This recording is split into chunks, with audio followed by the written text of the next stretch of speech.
Տիկին Հայկազյան, մի փոքր կներկայացնեք իրավիճակը օդի որակի վերաբերյալ։ Ինչ պատկեր ունենք այս պահին։ Պարոն քաղաքապետ,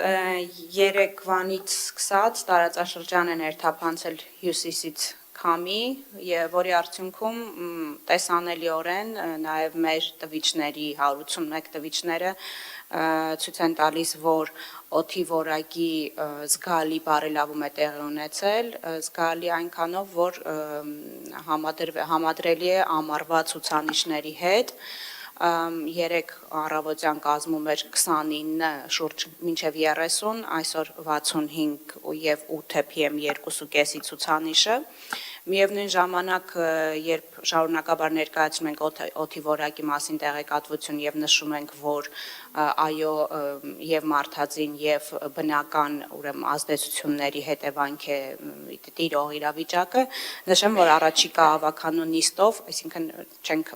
միայն բավարարվում նրանով, որ կա ցիկլոն կամ անտիցիկլոն, ավականու նիստով երկու ավականու որոշման մեջ լրացուցիչ փոփոխություններ ենք ներկայացնելու, նվազեցնելու մարդածին աղբյուրներից արտանետումները, մեկը վերաբերելու է ավականու 405N որոշմանը և լրացուցիչ սահմանափակումներ են կիրառվելու շինհրապարակների նկատմամբ և երկրորդը 48N ավականու որոշման մեջ լրացուցիչ փոփոխություններ են, դա պարտադիր բարեկարգման նորմերն են, որոնք կիրառելի ենք դարձնելու նաև հանքավայրերի վերաբերյալ։ Շնորհակալություն Տիկին Հայկազյան, այսինքն պարոն Խոջյան, դուք քաղաքում շինարարությունը չեք կանգնեցրել, չէ՞։ Ոչ։ Պարոն Հարությունյան, դուք քաղաքում ավտոմեքենաները բոլորը չեք արգելել, չէ՞։ Ոչ։ Պարոն Բեգոյան, դուք շարունակում եք ձեր ծրագրերը և դժվար թե հազարավոր հեկտարներով կանաչապատ նոր տարածք ստեղծած լինեք քաղաքում։ Շատ լավ, հարգելի գործընկերներ, սիրելի երևանցիներ, իրականում օդի որակի խնդիրը Երևան քաղաքում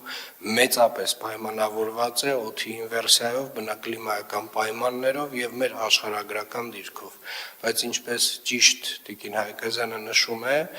մենք ունենք որոշակի լծակներ, թեկուզ շատ փոքր չափով, բայց ազդելու օդի որակի վրա և այդ առումով ամբողջապես այն աշխատանքները, որոնք որ արվում են, կարծում եմ, են որոշակի ազդեցություն թողնելու են, բայց ինչ վերաբերում է գլոբալ փոփոխություններին, մենք այնուամենայնիվ պետք է շարունակաբար դիտարկենք մեծ ծավալով կանաչապատման աշխատանքները Երևան քաղաքից դուրս, որպեսզի կարողանանք թեկուզ որոշակի պատնեշ ստեղծել այն քամիների համար, որոնք որ բերում են այդ սմոգը, այդ օդը դեպի քաղաք, շատ դժվար բան եմ ասում, բայց կարծում եմ իրագործելի բան է և այդ ուղղությամբ պետք է աշխատենք։